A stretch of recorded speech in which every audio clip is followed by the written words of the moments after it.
रसायन शास्त्र का ये क्वेश्चन पेपर आ गया है। जैसा कि आपको पता है 18 फरवरी को आपके रसायन शास्त्र का पेपर होना है, तो बहुत बच्चों का डिमांड था कि सर केमिस्ट्री का क्वेश्चन पेपर प्रोवाइड करा दीजिए। आपको पता है आपके जो पेपर है वो 6 सेटों में आते हैं, A B C D E F। आपका कोई भी सेट आएगा, यहां पे आप इस क्वेश्चन पेपर को तैयार कर लेते हैं तो आप यकीन मानिए आपके बहुत अच्छे अंक आएंगे। आप A से F तक में कोई भी सेट आपका आता है तो आपके क्वेश्चन जो है यहीं से पूछे जाएंगे। और हां, मैं आपको बता दूं, क्वेश्चन नंबर 1 से क्वेश्चन नंबर 20 तक का इस वीडियो में संपूर्ण आंसर दिया जाएगा और अथवा सहित का आंसर दिया जाएगा। तो इस क्वेश्चन पेपर को जरूर आप देखें और इसका पूरा आंसर जरूर एक बार तैयार करें। तो चलिए आइए वीडियो को स्टार्ट करते हैं। यहां पे आप देख लीजिए तो आपके एग्जाम में टोटल 20 क्वेश्चन दिए रहेंगे, ठीक है, और आपका जो पूर्णांक रहेगा वो 70 नंबर का रहेगा। आइए बढ़ते आगे। तो यहां पे आप निर्देश पढ़ सकते हैं। इसके बाद ये जो पेपर है हिंदी और इंग्लिश दोनों वर्जन पे दिया गया है। तो यहां पे आप देख लीजिए, ये फाइनली सभी सेटों के लिए ये क्वेश्चन पेपर अति महत्वपूर्ण है। और यहां पे देखिए आता है आपका क्वेश्चन नंबर पहला, जिसमें आपसे पूछा गया है सही विकल्प चुनिए, ठीक है। इसमें पहला क्वेश्चन आपका है परमाणुओं के कक्षकों में इलेक्ट्रॉनों का भरना किस नियम से होता है? तो आपको बताना है अपवाहु के सिद्धांत से होता है। इसके बाद दूसरा है सिग्मा बंध किस अतिव्यापन में नहीं होता? तो आपको बताना है पीपी पार्श्ववर्ती। इस तरह से आपके इसी का दूसरा नंबर आंसर कंप्लीट होता है। इसके बाद आगे बढ़ते हैं तो देखिए तीसरा नंबर, प्रबल अम्ल तथा प्रबल क्षार की उदासीनीकरण ऊष्मा का मान होता है। तो आपको बताना है -57.32 किलो जूल प्रति मोल। इसके बाद आगे बढ़ते हैं तो यहां पे देखिए इसी का चौथा नंबर है हीरे में कार्बन की संयोजकता होती है। तो आपको बताना है 4, इसका राइट आंसर है। इसके बाद लुईस धारणा के अनुसार अम्ल होते हैं, तो आपको बताना है इलेक्ट्रॉन युग्मग्राही। इस तरह से ये आपका कंप्लीट होता है। इसके बाद आगे बढ़ते तो ये रहा इसी का छठवां नंबर, C3H4 कार्बनिक यौगिक किस असंतृप्त हाइड्रोकार्बन से संबंधित है? तो आपको बताना है एल्काइन। सी नंबर इसका राइट आंसर है। इसके बाद बढ़ते हैं आगे तो यहां पे आप देख सकते हैं ये रहा इंग्लिश मीडियम के जो भी स्टूडेंट हो वो यहां पे देख सकते हैं। और इसके बाद हम बढ़ते हैं आगे तो इसका आंसर भी और आप क्लियर कर लीजिए क्या है। तो यहां पे ये रहे इसके सही उत्तर, ठीक है। यहां पे आप देख ही सकते हैं, ये रहा मैंने जो आंसर बताया है यहां पे लिखा हुआ है, इसका भी आप स्क्रीनशॉट एक बार कर लीजिए। इसके बाद हम बढ़ते हैं आगे तो यहां पे आपको देखने को मिलेगा दूसरा नंबर, रिक्त स्थानों की पूर्ति कीजिए। यहां पे रिक्त स्थानों की पूर्ति कीजिए। नंबर पहला है 12 ग्राम कार्बन में परमाणुओं की संख्या डैश डैश होती है। तो आपको बताना है 6.022 इंटू 10 के पावर 23, ठीक है। आपको यहां पे ये लिख देना है, पावर में लिखना है। इस तरह से मैं इसका आंसर आगे भी आपको प्रोवाइड करा दूंगा। इसके बाद इसी का आपका दूसरा नंबर, पी कक्षक के लिए मुख्य क्वांटम संख्या का मान n बराबर 3, तो L का मान बताना है। L का मान आपका यहां पे हो जाएगा 1। इसके बाद NH3 अणु की ज्यामिति डैश डैश होती है, तो आपको बताना है त्रिकोणीय पिरामिडीय, ठीक है। यहां पे आपको मैं आंसर दिखा दूंगा, यहां पे आपको बता रहा हूं, लिख लीजिए त्रिकोणीय पिरामिडीय, ठीक है। इसके बाद आगे देखिए दहन ऊष्मा डेल H का मान सदैव, तो आपको बताना है सदैव होता है ऋणात्मक होता है। इसके बाद आइए बढ़ते हैं आगे तो ये जो पांचवा नंबर यहां पे दिया हुआ है इसका जो आंसर हो जाएगा, रंग आपको बताना है तो आपको काला रंग हो जाएगा इसका। इसके बाद CNG का पूरा नाम, तो आपको बताना है संपीड़ित प्राकृतिक गैस। यहां पे CNG का जो पूरा नाम है संपीड़ित प्राकृतिक गैस। चलिए आइए मैं आपको इसका आंसर भी दिखा देता हूं। तो यहां पे इंग्लिश मीडियम के जो भी स्टूडेंट हो देख लें। इसके बाद बढ़ते हैं आगे तो ये रहा आपके क्वेश्चन नंबर 2 का आंसर। ये आपको पहले नंबर में भरना था, दूसरे में 1 भरना था, तीसरे नंबर में त्रिकोणीय पिरामिडीय भरना था। इसके बाद इसी का इंग्लिश मीडियम में जो भी आंसर है वो भी यहाँ पे लिखा गया है। इसके बाद इसी का चौथा आप देखें तो यहाँ पे हमेशा ऋणात्मक होता है यानी निगेटिव होता है। इसके बाद पांचवा नंबर है काला यानी ब्लैक होता है। इसके बाद बढ़ते आगे तो इसी का छठवां नंबर जो लिखा हुआ है संपीड़ित प्राकृतिक गैस, यहाँ पे इंग्लिश में भी लिखा हुआ है, आप लिख सकते हैं। चलिए आइए बढ़ते आगे। तो इसके बाद आता है आपका क्वेश्चन नंबर 3, जिसमें आपसे पूछा गया है सत्य असत्य लिखिए। यहां पे पहला नंबर है, विलायक के 1 केजी में उपस्थित विलेय के मोलों की संख्या को मोललता कहते हैं। तो इसका आंसर मैं आपको बता देता हूं, जो कि सत्य है। इसके बाद दूसरा देखिए, संयोजकता बंध सिद्धांत रॉबर्ट मुलिकन ने प्रतिपादित किया, तो यह भी आपका बिल्कुल सत्य है। इसके बाद यदि डेल एच का मान ऋणात्मक हो तो अभिक्रिया ऊष्माशोषी होती है, तो यह आपका असत्य है। इसके बाद ओस्टवाल्ड का तंत्र नियम प्रबल विद्युत अपघट्ट के लिए लागू नहीं होता, तो यह आपका सत्य है। इसके बाद बढ़ते हैं आगे। तो यहां पे देखेंगे इसी का 5वां नंबर, तो क्या दिया है, एरीन यौगिकों में बेंजीन वलय नहीं होता, तो यह आपका असत्य हो जाएगा। इसके बाद ये 6वां नंबर है, सर्वाधिक स्थानीय संरूपी समावयवी में संतरित रूप होता है, तो यहां पे ये आपका सत्य है। इस तरह से ये आपके क्वेश्चन नंबर 3 का आंसर भी कंप्लीट होता है। इसके बाद आइए मैं आपको इसका आंसर भी दिखा देता हूं। ये रहा आपके क्वेश्चन नंबर 3 का आंसर। यहां पे आप देख सकते हैं, ये पहला, दूसरा, तीसरा। इसके बाद आगे देखिए, तो ये रहा चौथा, और ये है 5वां, और ये 6वां।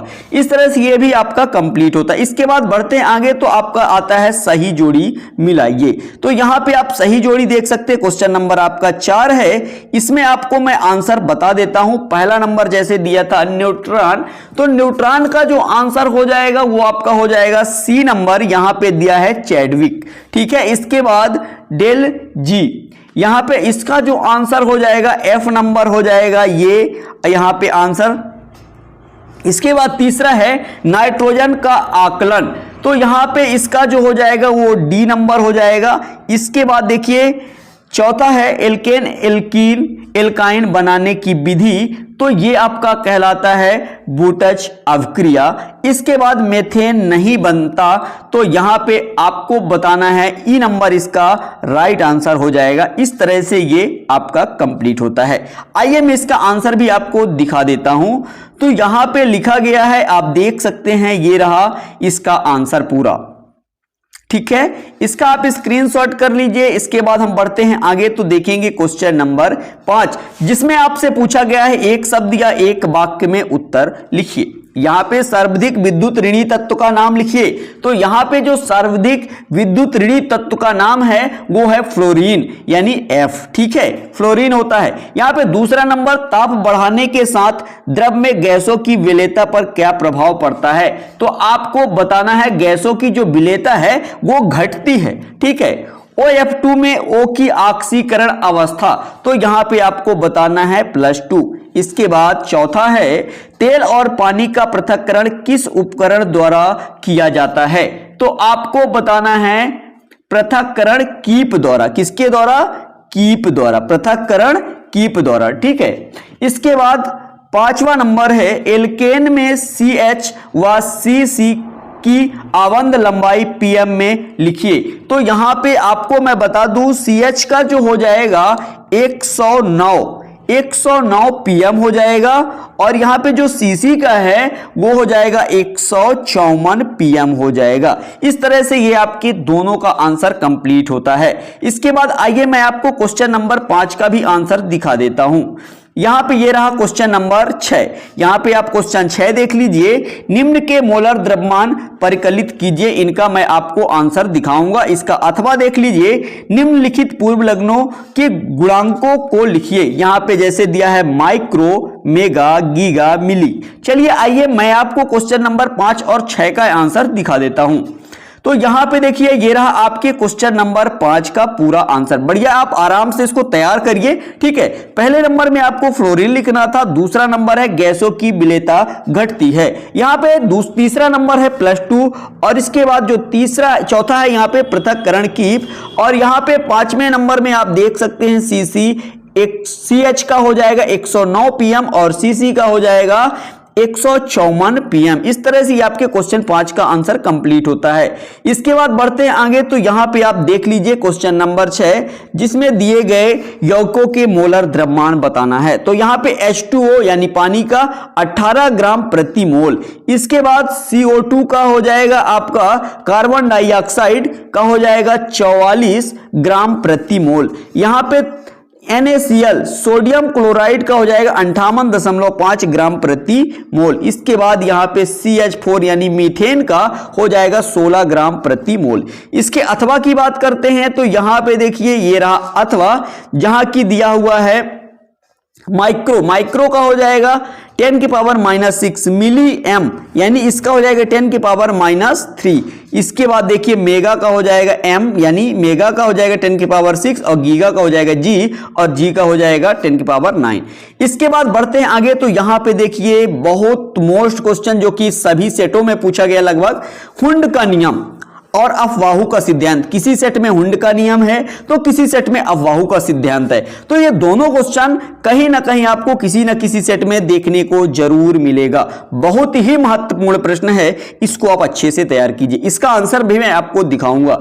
यहां पे कहीं आंसर आपको ढूंढने की आवश्यकता नहीं है। यहां पे अथवा यहां पे क्वेश्चन नंबर 8 देख लीजिए, किसी तत्व की द्वितीय इलेक्ट्रॉन लब्धि एंथैल्पी धनात्मक होती है, क्यों? इसका कारण आपको बताना है। यहां पे इसी का अथवा देख सकते हैं, नाइट्रोजन एवं ऑक्सीजन में से किसकी आयनन ऊर्जा अधिक है और क्यों? यहां पे क्वेश्चन नंबर 9 है, ऊष्मागतिकी का प्रथम नियम गणितीय व्यंजन सहित लिखिए। यहां पे इसका अथवा ये भी आपका क्वेश्चन कई सेटों में पूछा गया। एंट्रोपी को परिभाषित कीजिए, इसकी भौतिक सार्थकता लिखिए। चलिए आइए मैं आपको इनका आंसर दिखा देता हूं। ये रहा आपके क्वेश्चन नंबर 7 का आंसर, जिसमें आपसे पूछा गया था हुंड का नियम। यहां पे इसका आंसर आप स्क्रीनशॉट कर लीजिए। इसके बाद इसका अथवा देखते हैं तो ये रहा अफबाहु का सिद्धांत। अफबाहु का जो सिद्धांत है, अफबाहु सिद्धांत के अनुसार परमाणु के कक्षकों में इलेक्ट्रॉनों का भराव निम्न ऊर्जा स्तर से उच्च ऊर्जा स्तर की ओर क्रमशः होता है। इसके बाद हम बढ़ते हैं आगे तो यहां पे देखिए क्वेश्चन नंबर आपका है 8वां। यहां पे द्वितीयक इलेक्ट्रॉन लब्धि एंथैल्पी धनात्मक क्यों होती है, इसका भी आप स्क्रीनशॉट कर लीजिए। इसके बाद हम बढ़ते हैं आगे तो यहां पे देखिए इसी का अथवा क्वेश्चन है, नाइट्रोजन एवं ऑक्सीजन में से किसकी आयनन ऊर्जा अधिक होती है और क्यों? इसका भी आप स्क्रीनशॉट कर लीजिए। इसके बाद बढ़ते हैं आगे तो यहां पे आता है क्वेश्चन नंबर 9, जिसमें आपसे पूछा गया था ऊष्मागतिकी का प्रथम नियम। वेरी मोस्ट क्वेश्चन, अधिकतम सेटों में यह क्वेश्चन पूछा गया है, तो इसका भी आप स्क्रीनशॉट कर लीजिए।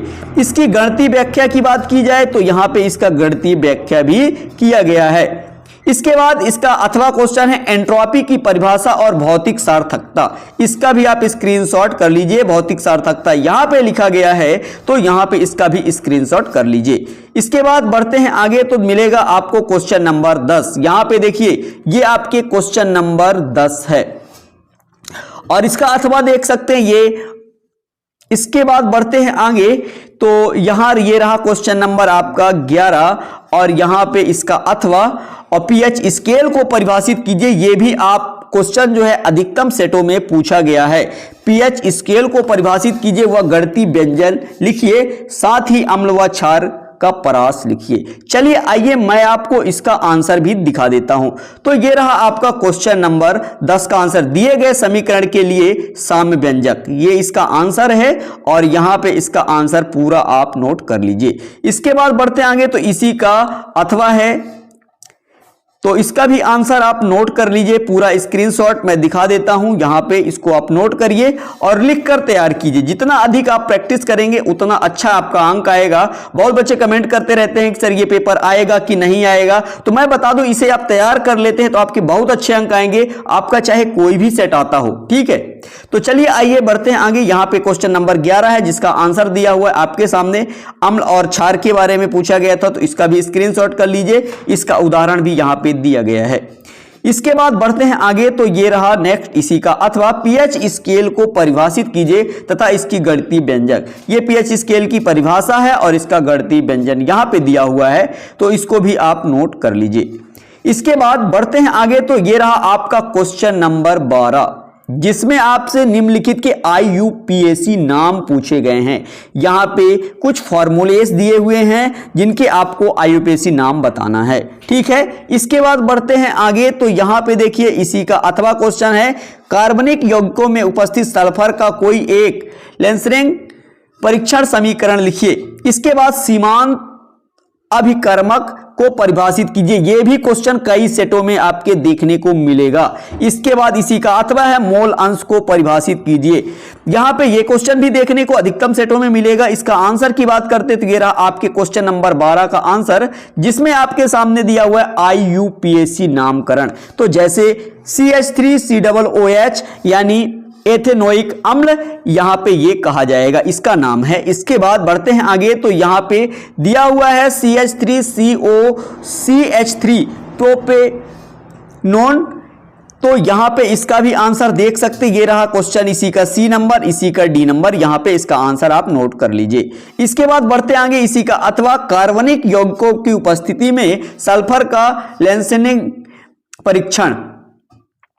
इसके बाद इसका भी आंसर स्क्रीनशॉट कर लीजिए। इसका ये समीकरण दिया हुआ है, इसका भी स्क्रीनशॉट करिए। इसके बाद बढ़ते हैं आगे, तो ये रहा आपका क्वेश्चन नंबर 23, जो कि अधिकतम सेटों में पूछा गया है, सीमांत अभिकर्मक की परिभाषा। इसका भी स्क्रीनशॉट आप कर लीजिए। इसके बाद बढ़ते हैं, इसका उदाहरण ये रहा। इसके बाद ये आगे मोल अंश की परिभाषा, इसका भी स्क्रीनशॉट कर लीजिए। इसके बाद इसकी गणितीय व्यंजक ये आपके सामने दिया हुआ है। इसके बाद बढ़ते हैं आगे, तो ये आता है आपका क्वेश्चन नंबर 14। यहां पे देख सकते हैं, आधुनिक आवर्त नियम लिखिए तथा आधुनिक आवर्त सारणी बनाकर 1 से 10 तक के तत्वों के प्रतीक सहित उसमें लिखिए। तो चलिए आइए इसका क्वेश्चन नंबर अथवा देख सकते हैं, आयनन एंथैल्पी की परिभाषा, ये भी अधिकतम सेटों में पूछा गया है।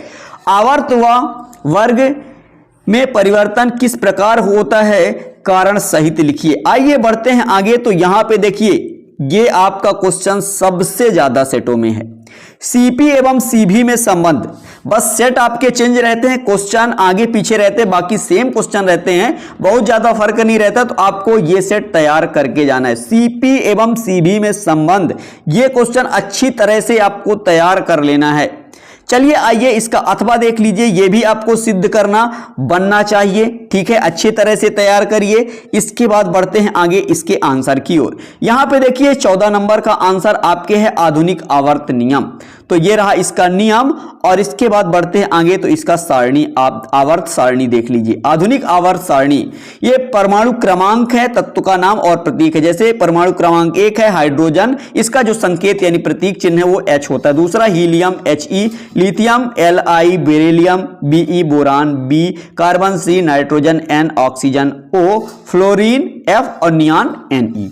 इस तरह से ये आपका कंप्लीट। इसका अथवा देखिए, आयनन एंथैल्पी, इसकी परिभाषा यहां पे लिखा हुआ है, आवर्त या वर्ग में परिवर्तन। यहां पे देखिए आवर्त दिया हुआ है, और इसके बाद दिखा देते हैं हम आपको उदाहरण इसका, और यहां पे वर्ग में दिया हुआ है, ठीक है। इसका स्क्रीनशॉट करिए, वीडियो को आप रोक के लिख सकते हैं इसको। इसके बाद यहां पे है आपका क्वेश्चन नंबर जो कि 15 है। CP और CV के बीच संबंध सत्यापित करना था या स्थापित करना है। तो यहां पे देखिए इस तरह से आपको लिखना है। यहां पे देख सकते हैं इंग्लिश और हिंदी दोनों वर्जन पे दिया गया है। यहां पे इसके बाद बढ़ते हैं आगे, तो ये सिद्ध कीजिए, इसका अथवा दिया हुआ था यहां पे। इस तरह से ये आपको CP और CV को सिद्ध करना था। इसके बाद बढ़ते आगे, इसी का अथवा दिया हुआ था, यह सिद्ध करने के लिए क्वेश्चन दिया गया था। तो यहां पे इसको भी आइए हम आपको सिद्ध करके दिखाएंगे। यहां पे जो समझ में नहीं आ रहा बताएंगे, यहां पे T लिखा हुआ है, ठीक है। इसके बाद यहां पे भी लिखा हुआ है, देख लीजिएगा। इसके बाद बढ़ते हैं आगे, तो यहां पे देखिए ये रहा, और इसके बाद ये रहा इसका पूरा कंप्लीट आंसर। इस तरह से ये भी आपका कंप्लीट होता है। इसके बाद बढ़ते हैं आगे, तो ये रहा आपका क्वेश्चन नंबर 16, जिसमें ऑक्सीकरण संख्या का निर्धारण कीजिए, ये आपसे पूछा गया है। तो इसको भी आप तैयार कर लीजिए। इसके बाद बढ़ते हैं आगे, तो ये रहा इसका अथवा क्वेश्चन। यहां पे देखिए, सिद्ध कीजिए कि निम्नलिखित रेडॉक्स अभिक्रियाएं हैं। इसके बाद बढ़ते हैं आगे, तो इसका आंसर पूरा आप देख लीजिए। ये रहा आपके क्वेश्चन नंबर 16 का आंसर, ऑक्सीकरण संख्या का निर्धारण। यहां पे आप इसको भी देख सकते हैं। ये इस तरह से आपको इसका आंसर देना है।